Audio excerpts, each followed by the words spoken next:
ક્ષાર સેતુ બે અર્ધકોષને જોડવાનું કામ કરે છે. બીજું મહત્ત્વનું કાર્ય છે, ક્ષાર સેતુ એ આયનોના નિર્ગમન માટે પ્રવાહી માધ્યમ પૂરું પાડે છે. અને ત્રીજું અગત્યનું એનું કાર્ય છે કે ક્ષાર સેતુ એ બંને અર્ધકોષને જોડી અને એમાં રહેલા જે આયનોની વિદ્યુતીય તટસ્થતા જાળવવાનું ખૂબ અગત્યનું કાર્ય કરે છે. એટલે ક્ષાર સેતુનું કાર્ય ખૂબ મહત્ત્વનું છે. કોઈકને એવો પ્રશ્ન થાય કે ક્ષાર સેતુની જગ્યાએ કોઈ વીજવાહક તાર ન વાપરી શકાય? તો મારું સ્પષ્ટ માનવું છે કે કોઈ પણ સંજોગોમાં આપ વીજવાહક તાર ન વાપરી શકો. કેમ? તો એનું કારણ છે કે વીજવાહક તાર દ્વારા આયનોનું વહન શક્ય નથી. એટલે ક્ષાર સેતુ જે છે એ યુ આકારની કાચની નળી છે, જેમાં સંતૃપ્ત KClનું દ્રાવણ ભરવામાં આવે છે. એમોનિયમ નાઇટ્રેટનું સંતૃપ્ત દ્રાવણ પણ ભરી શકાય છે. પોટેશિયમ નાઇટ્રેટનું દ્રાવણ પણ ભરી શકાય છે. આપણને એક પ્રશ્ન મિત્રો સહેજ થાય કે કેમ KClનું જ દ્રાવણ ભરવામાં આવે અથવા તો કેમ એમોનિયમ નાઇટ્રેટનું દ્રાવણ ભરવામાં આવે? સામાન્ય રીતે ક્ષાર સેતુ જે છે એમાં નોર્મલ યુઝ માટે સામાન્ય સંજોગોમાં આપણે જે પ્રયોગો દરમિયાન જે ક્ષાર સેતુનો ઉપયોગ કરીએ છીએ એમાં સંતૃપ્ત KCl અગર અગરનું દ્રાવણ હોય છે. KCl વાપરવા પાછળનું કારણ એક જ હોય કે ધન આયન અને ઋણ આયન K+ અને Cl- ક્લોરાઇડ આયન અને પોટેશિયમ આયન આ બંનેનો જે વહનાંક આયન ટ્રાન્સફર કરવાની જે કેપેસિટી છે એ બંનેની સમાન છે. એને કારણે આપણે ક્ષાર સેતુની અંદર સંતૃપ્ત KClનું દ્રાવણ ભરેલું છે. ક્ષાર સેતુના જે નીચેના છેડા છે ત્યાં ગ્લાસ વૂલ રાખેલો હોય છે, જ્યાંથી ડાબી બાજુથી જમણી બાજુ, જમણી બાજુથી ડાબી બાજુ આયનોનું નિર્ગમન સરળતાથી અને સહેલાઈથી થઈ શકે છે. જ્યારે કોષ પૂરેપૂરો કાર્યાન્વિત હોય ત્યારે ઇલેક્ટ્રોનનો પ્રવાહ ડાબી બાજુથી જમણી બાજુ અને આયનનો પ્રવાહ જમણી બાજુથી ડાબી બાજુ થશે. આમ આપણે વીજરસાયણિક કોષની રચના જોઈ. વીજરસાયણિક કોષનો સિદ્ધાંત જોઈએ તો જે વીજરસાયણિક કોષમાં રાસાયણિક પ્રક્રિયાનું વિદ્યુત શક્તિમાં રૂપાંતર થતું હોય અથવા તો રાસાયણિક શક્તિનું વીજ શક્તિમાં રૂપાંતર થતું હોય તેવી જે રાસાયણિક પ્રક્રિયા, તેવી જે ઉપકરણ છે એ ઉપકરણને આપણે વીજ રાસાયણિક કોષ તરીકે ઓળખીએ છીએ.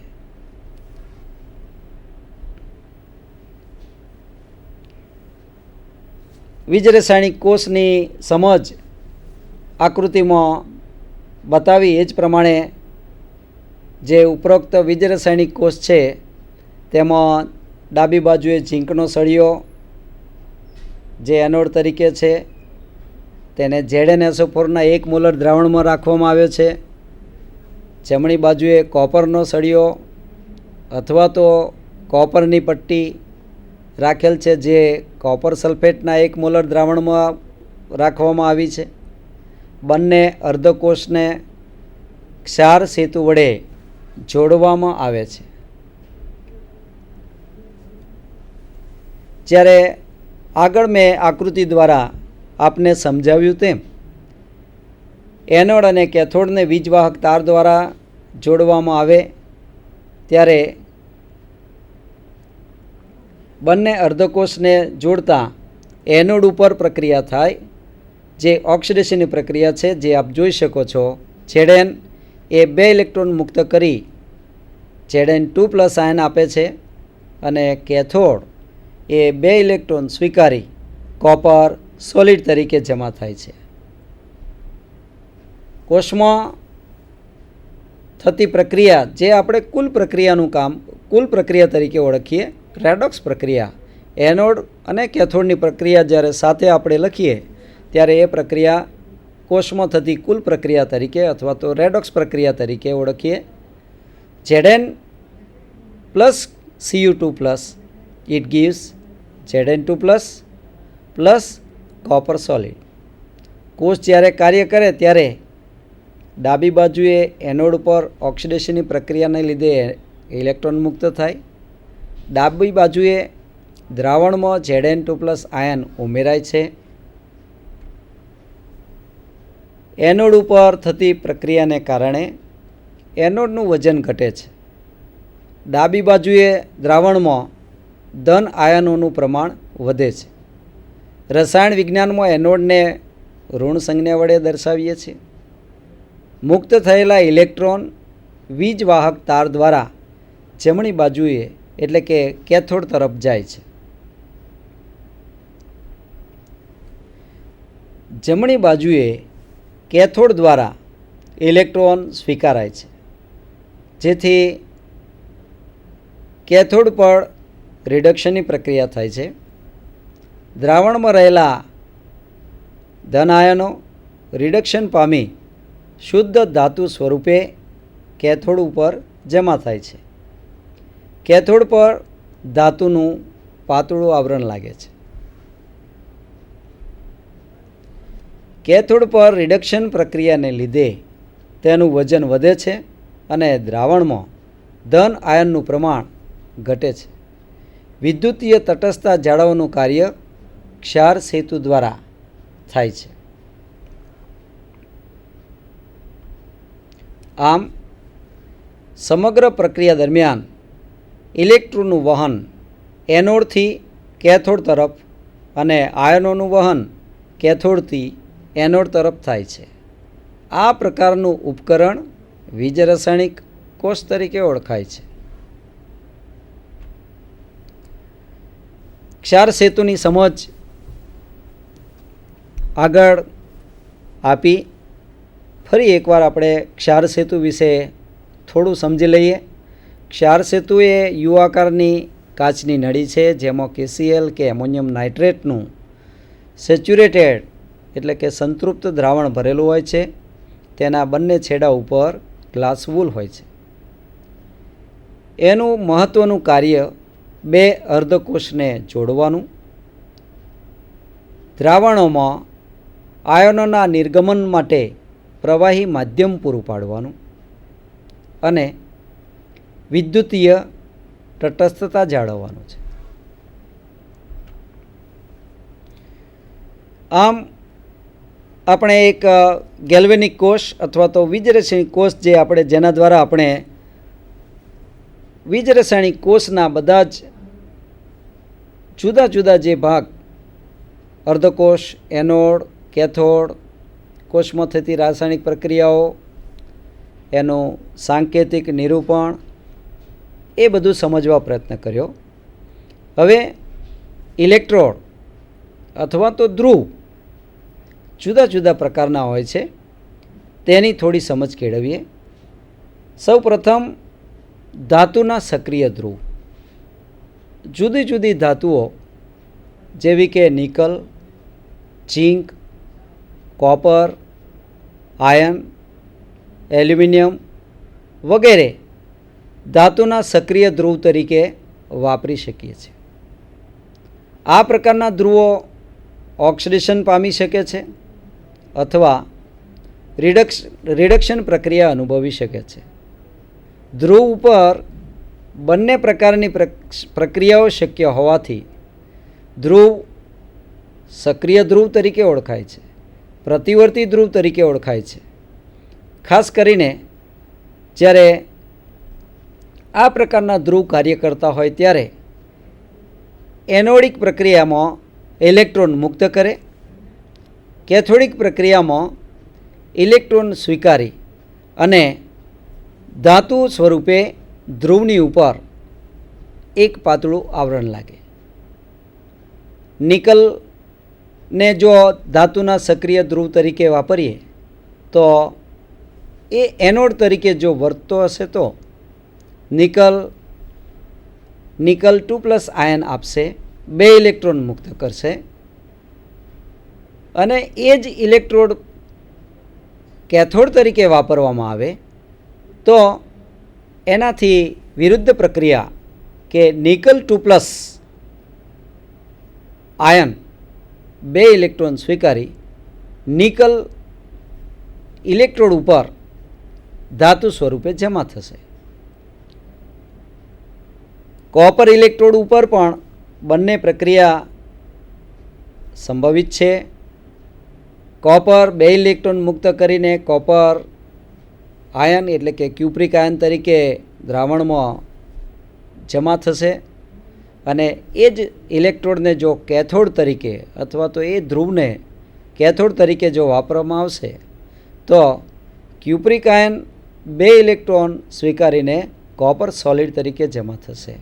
એટલે ધાતુના જે સક્રિય આયન ધ્રુવ છે એ જો ઓળખવા હોય તો એને ધન આયન પ્રતિવર્તી ધ્રુવ પણ કહી શકાય, કારણ કે આવા electrode they are reversible with respect to cation. ધન આયનને પ્રતિવર્તી છે. ધન આયન દ્રાવણમાં મુક્ત કરી શકે છે. દ્રાવણમાં રહેલા મુક્ત ધન આયનને એક સોલિડ સ્વરૂપે ઇલેક્ટ્રોડ ઉપર જમા થવા દે છે. એટલે આ જે વિદ્યુત ધ્રુવનો પહેલો પ્રકાર છે ધાતુના સક્રિય ધ્રુવ, એ બંને રીતે એનોડ તરીકે અને કેથોડ તરીકે વાપરી શકીએ છીએ. બીજો એક ધ્રુવનો પ્રકાર છે રેડોક્સ ધ્રુવ. રેડોક્સ ધ્રુવને આપણે નિષ્ક્રિય ધ્રુવ તરીકે પણ ઓળખી શકીએ. જ્યારે પ્લેટિનમ કે ગ્રેફાઇટ એક જ ધાતુની જુદી જુદી સંયોજકતા ધરાવતા આયનો દ્રાવણમાં ઉપસ્થિત હોય ત્યારે આવા ધ્રુવની રચના થાય છે. દાખલા તરીકે આયનના 2 જુદી જુદી સાંદ્રતા, 2 જુદા જુદા આયન ધરાવતા દ્રાવણો ફેરિક આયન અને ફેરસ આયન, બંને દ્રાવણના બંને આયન જ્યારે ઉપસ્થિત હોય Fe2+ તરીકે અને Fe3+ તરીકે, ત્યારે પ્લેટિનમની પટ્ટી જો એમાં મૂકવામાં આવે તો એ રેડોક્સ ધ્રુવ બને છે. રેડોક્સ ધ્રુવ ઉપર સામાન્ય રીતે પ્રતિવર્તી ધ્રુવ છે. બંને પ્રક્રિયાઓ સંભવિત છે.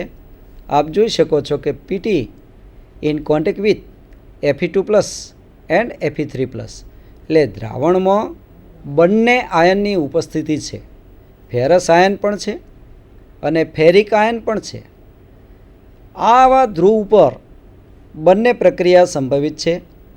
હું જો એનોડ તરીકે વાપરું તો ઓક્સિડેશનની પ્રક્રિયા થશે. આપ જોઈ શકો છો કે Fe2+ ion ferrous ion electron મુક્ત કરે અને Fe3+ ફેરિક આયનમાં રૂપાંતર પામે. આ જ સાથે ફેરિક આયન જે છે તે ઇલેક્ટ્રોન સ્વીકારી અને ફેરસ આયનમાં રૂપાંતર પામે. આમ એક જ ધ્રુવ ઉપર બંને પ્રક્રિયાઓ ઓક્સિડેશનની અને રિડક્શનની સાથે થાય છે, માટે આપણે એને રેડોક્સ ધ્રુવ તરીકે ઓળખીએ છીએ. બીજું ઉદાહરણ પણ આપ જોઈ શકો છો. Platinum in contact with stannous Sn2+ and Sn4+ containing solution.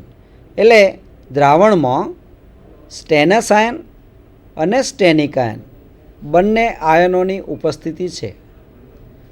આવા દ્રાવણમાં જ્યારે પ્લેટિનમનો સળિયો મૂકવામાં આવે કે પ્લેટિનમની પટ્ટી રાખવામાં આવે તો એ રેડોક્સ ધ્રુવ બને છે. Sn2+ 2 ઇલેક્ટ્રોન ગુમાવી Sn4+ બની શકે છે. એટલે કે સ્ટેનસનું સ્ટેનિક આયનમાં રૂપાંતર થાય છે અને સ્ટેનિક આયન 2 ઇલેક્ટ્રોન સ્વીકારી સ્ટેનસ આયનમાં રૂપાંતર પામી શકે છે. એટલે આવા સોલ્યુશનમાં જ્યારે પ્લેટિનમની પટ્ટી રાખીને આપણે એને ઇલેક્ટ્રોડ તરીકે વાપરીએ ત્યારે એ ઇલેક્ટ્રોડનો જે પ્રકાર છે તે રેડોક્સ ધ્રુવ તરીકે ઓળખાય છે. સામાન્ય રીતે રેડોક્સ ધ્રુવ એ નિષ્ક્રિય ધ્રુવ તરીકે ઓળખીએ છીએ. ત્રીજો એક પ્રકાર છે જેને ગેસ ઇલેક્ટ્રોડ, વાયુમય વિદ્યુત ધ્રુવ. જ્યારે કોઈ પણ વાયુને પ્લેટિનમ તાર ઉપરથી પસાર કરવામાં આવે અને તેને અનુરૂપ આયન ધરાવતા દ્રાવણના સીધા સંપર્કમાં હોય ત્યારે આવો જે ધ્રુવ છે તે વાયુ ધ્રુવ છે. ઉદાહરણ તરીકે લઈએ તો જ્યારે હાઇડ્રોજન વાયુને પ્લેટિનમ તાર ઉપરથી પસાર કરવામાં આવે અને એની સાથે સંપર્કમાં જો હાઇડ્રોજન આયન ધરાવતું દ્રાવણ હોય તો આપણે તેને વાયુ ધ્રુવ તરીકે ઓળખી શકીએ. ઓક્સિજન વાયુની વાત કરીએ તો ઓક્સિજન વાયુને જ્યારે પ્લેટિનમ તાર ઉપરથી પસાર કરવામાં આવે અને દ્રાવણમાં હાઇડ્રોક્સાઇડ આયનની ઉપસ્થિતિ હોય તો આપણે એ વાયુ ધ્રુવનો એક પ્રકાર છે એમ કહી શકીએ. ઉદાહરણ તરીકે હાઇડ્રોક્લોરિક એસિડના દ્રાવણમાં પ્લેટિનમનો તાર છે, એના ઉપરથી જ્યારે હાઇડ્રોજન વાયુ પસાર કરવામાં આવે ત્યારે હાઇડ્રોજન વિદ્યુત ધ્રુવ બને છે, જેને દર્શાવી શકાય છે PT, in contact with hydrogen gas, in contact with hydrogen ion. આવા વિદ્યુત ધ્રુવ પર બંને પ્રક્રિયા સંભવિત છે, ઓક્સિડેશનની પ્રક્રિયા અને રિડક્શનની પ્રક્રિયા. આપ જોઈ શકો છો કે હાઇડ્રોજન વિદ્યુત ધ્રુવ જો ઓક્સિડેશન પામે તો 2 ઇલેક્ટ્રોન મુક્ત કરે છે. Hydrogen gas gives 2H plus 2 electrons. અને જો રિડક્શન પામતું હોય તો હાઇડ્રોજન આયન ધરાવતા દ્રાવણમાં રહેલા હાઇડ્રોજન આયન 2 ઇલેક્ટ્રોન સ્વીકારે અને હાઇડ્રોજન વાયુ તરીકે મુક્ત થાય. એટલે આ ધ્રુવ પણ પ્રતિવર્તી ધ્રુવ છે. બંને પ્રકારની પ્રક્રિયા એ અનુભવી શકે છે. થોડી વાત આપણે પ્રમાણિત હાઇડ્રોજન વિદ્યુત ધ્રુવની કરીએ. સામાન્ય રીતે પ્રમાણિત હાઇડ્રોજન વિદ્યુત ધ્રુવની રચના